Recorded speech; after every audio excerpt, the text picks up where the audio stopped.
All right, so we are on week 3 of the October quilt along. This is the 9 patch with a twist, and we now have 50 of the 9 patch blocks sewn and 49 of the snowball blocks sewn.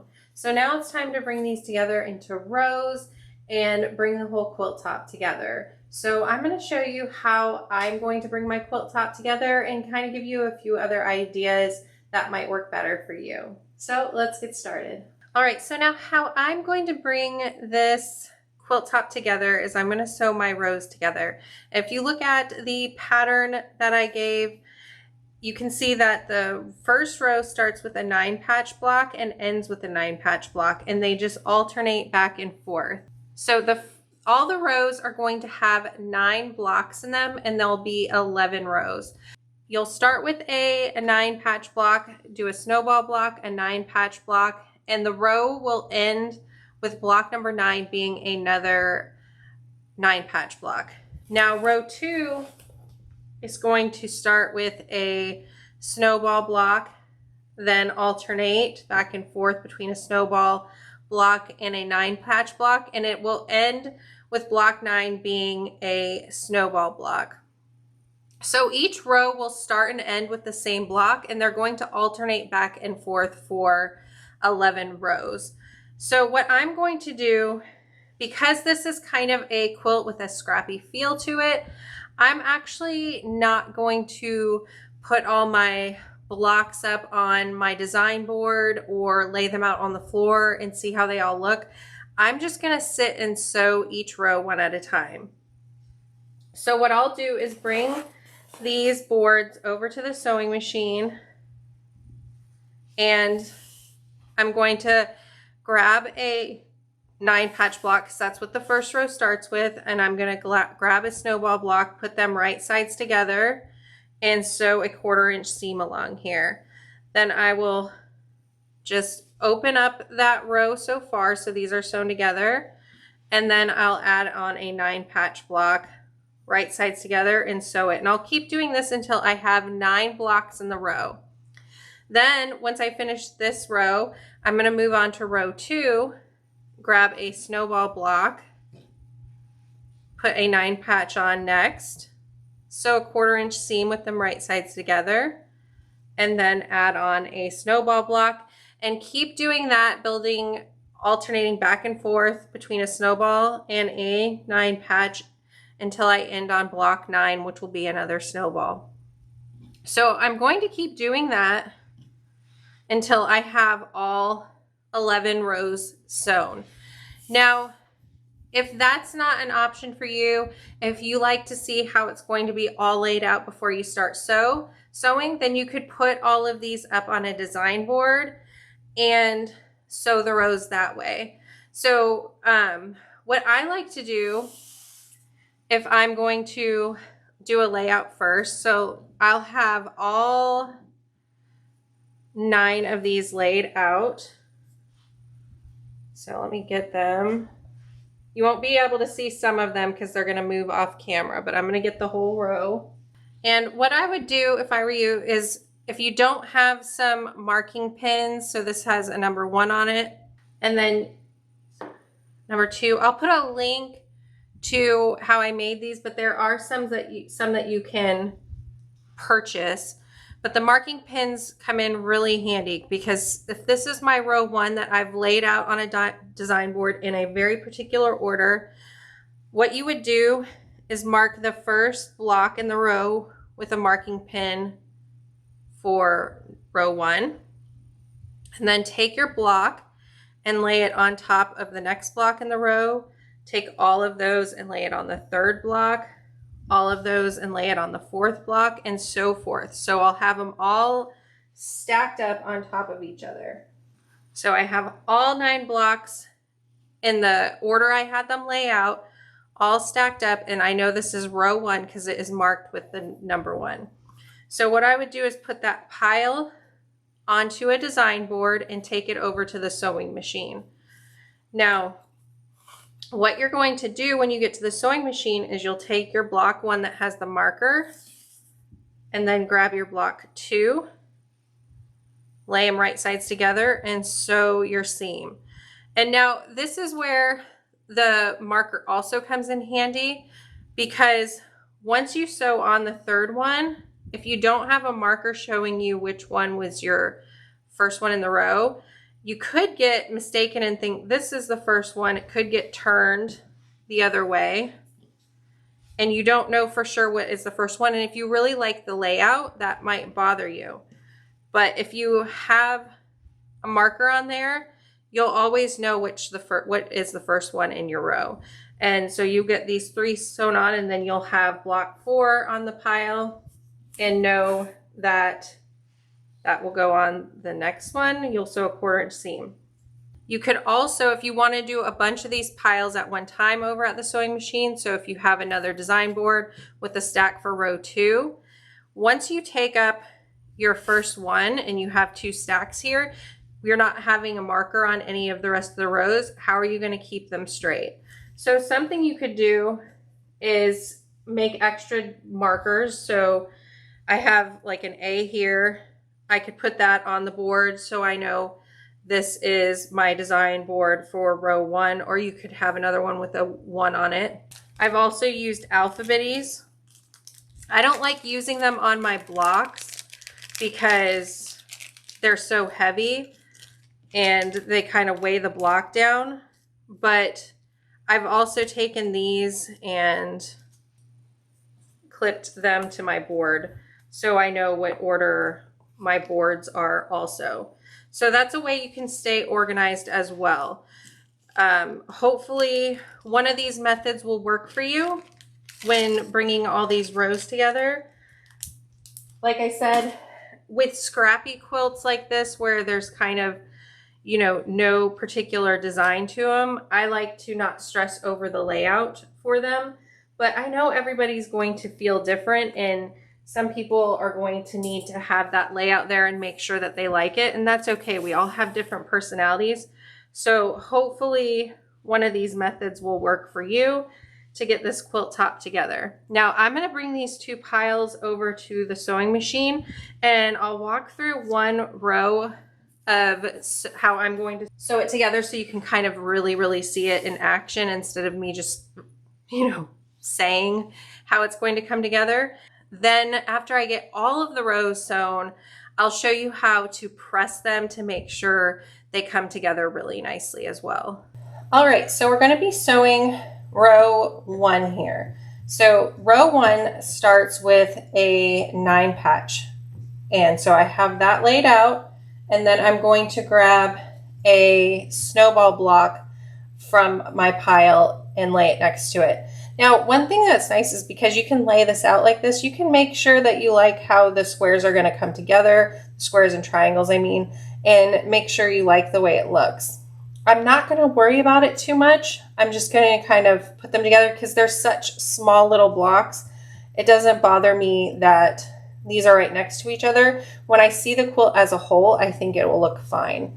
So I'm going to lay these right sides together.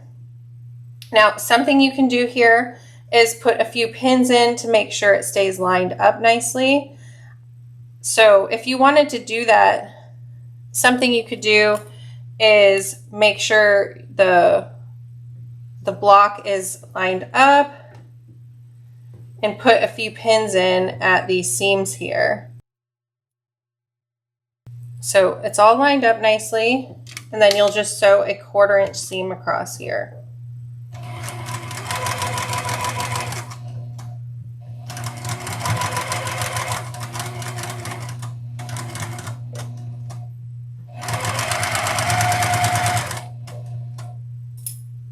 Now, I've talked a lot about how I like to do things really fast. I like to chain piece. So something I could do here is sew a bunch of these together and then build rows. I don't want to get too mixed up and sew too many together because 9 in a row is not even. So if I did that, everything may not work out right.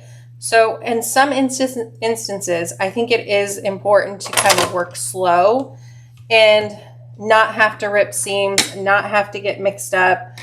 right here, I'm going to work one row at a time to make sure everything comes together nicely.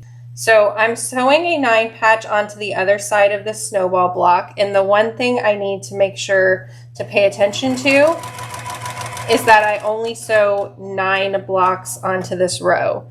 I know me, and I know that I can just get in the groove of sewing and sew a whole bunch of these and forget where I am because I like to be sitting here and sewing. That's just something to stay aware of, is where you're at in the process. So now I'm going to be putting a snowball block on, and this is block 4 in this row. And aren't these colors just gorgeous? I'm so excited about how this is coming together. So I am not going to pin anymore. I'm just going to line up, make sure that's lined up here. And something else, you can make sure the block is lined up with the block below. And if everything's all lined up pretty closely, your sewing is going to turn out just fine as long as you hold everything in place. So I'm sewing a 1/4 inch seam along here.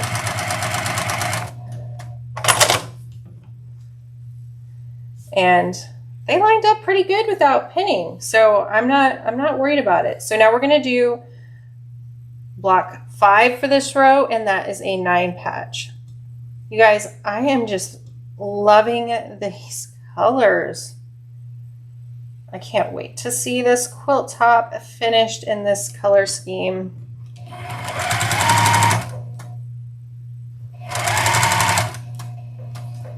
And I also cannot wait to see all of yours posted, because some of the jelly rolls that you're sharing that you used, I'm so excited to see it. All right, so we have 5 on, so I'm going to do 6 is a snowball. I can't believe each one I've grabbed has not had a completely matching side yet. I am just so surprised by this.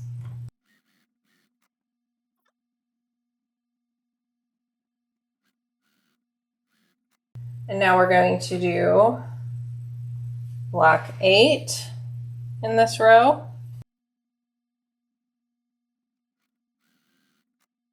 And then we're going to do block 9. So this is the last block in this row. So I'm going to keep sewing the rows, and I'm going to press these all later. So this is my first row, and it started with a 9 patch and end with a 9 patch. So my row 2 is going to start with a snowball block and end with a snowball block.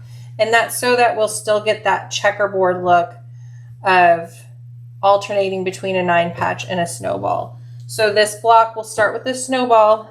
I'm going to add on a 9 patch, and I'm going to do just like before, where I'm going to sew them right sides together with a 1/4 inch seam.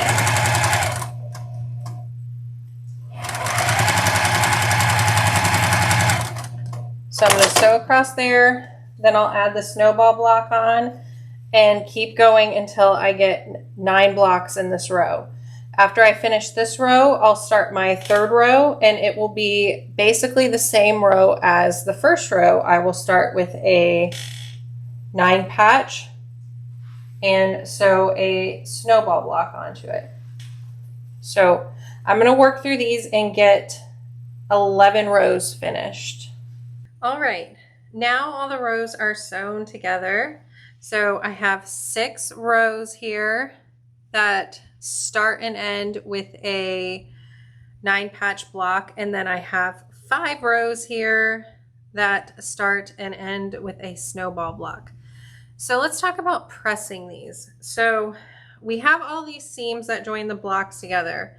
Now, if you have not laid out your blocks in any particular way, or want your rows in any particular way, you can just press all of your seams in one direction.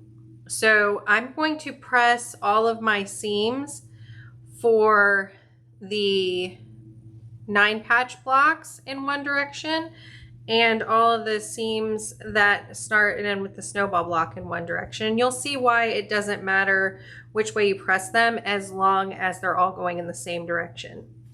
Now, if you laid out your quilt in a very particular layout and you have pins on your rows marking them with which row number they are, or paper, or however you decided to do it, what I would suggest is that for your rows that start with a 9 patch, press all of your seams toward the first block in the row. So for example, on this row, you're going to press them all toward the number 1 marker.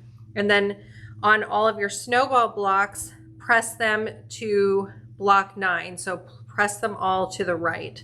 So all of your 9 patches, press all the seams to the left, and all your snowball blocks, press them all to the right.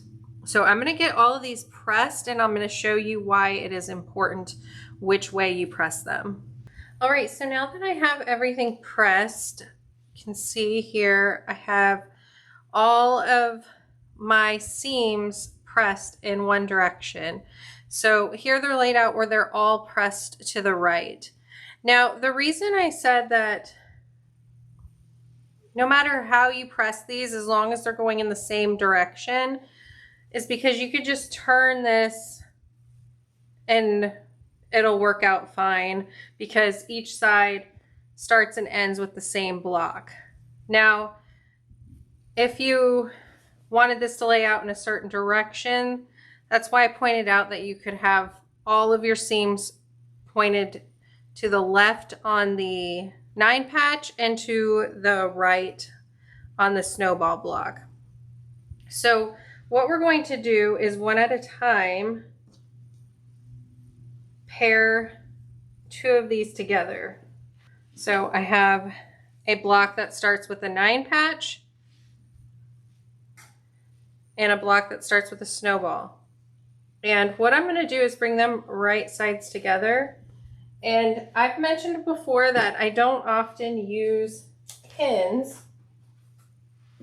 but here I really like to, even though it'll take, you know, a little bit of extra time pinning all this together.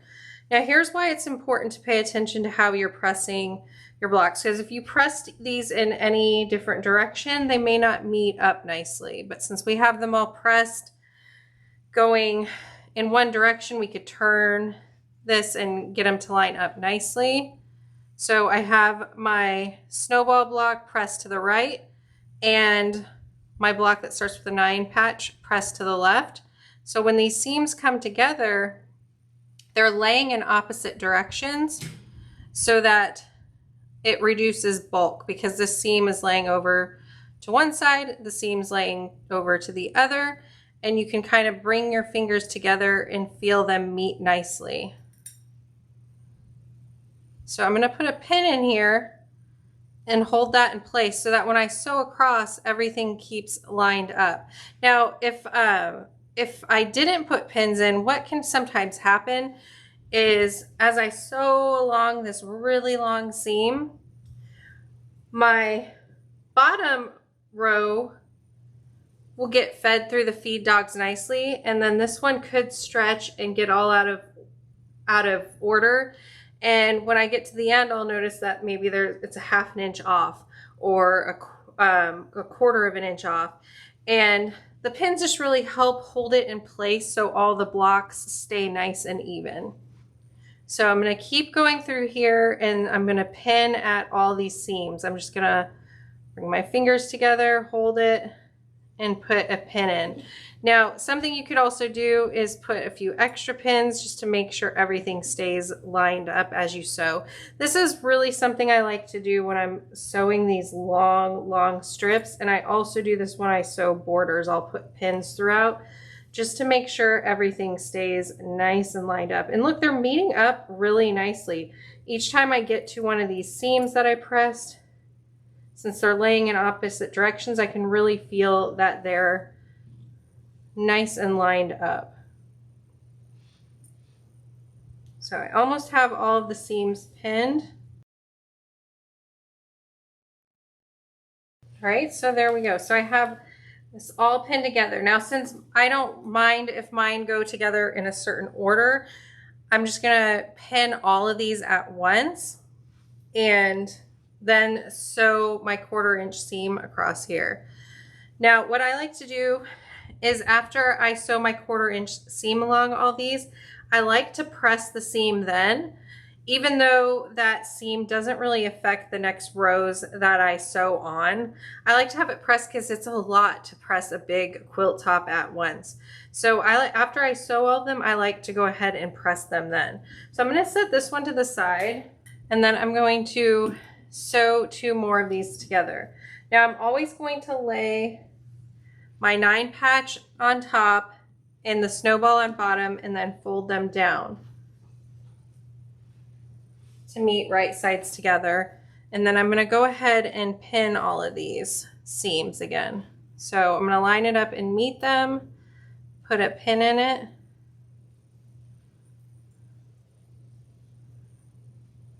I like to at least put a pin at the start of the block and at the end. So I'm going to go through and pin all of these rows together. And since I have 11 rows, there's going to be one that's just hanging out there and will get sewed on later. But I'll show you all of my rows after I get them sewed and pressed. All right, so now that I have 5 sets of these rows sewn together, so I have 5 sets that have 2 rows together, I'm just going to start bringing those together just like before. I'm going to take the top one and lay it right sides together on the bottom set. So you can see I'm still making sure I follow that checkerboard pattern. So I'm going to fold them together, right sides together, and then I'm going to pin along here just as I did before. So I'll find where the seam meets and put a pin in it. And I'm going to do that with all of these rows that are in 2 sets. And then I also have this one row that was left over that I'll be pairing with one of my sets of 2 rows sewn together. So I'm going to bring all of these together, sew the seam, press them, and keep doing that until the whole top is sewn together. All right, so here is the finished quilt top. I am obsessed with how it looks. I am so happy with it. I cannot wait to see all of your photos in the Facebook group to see how yours is coming along. All right, next week we will start taking a look at basting the quilt top and ways to quilt it. I'll see you then. Thanks so much for watching. Bye.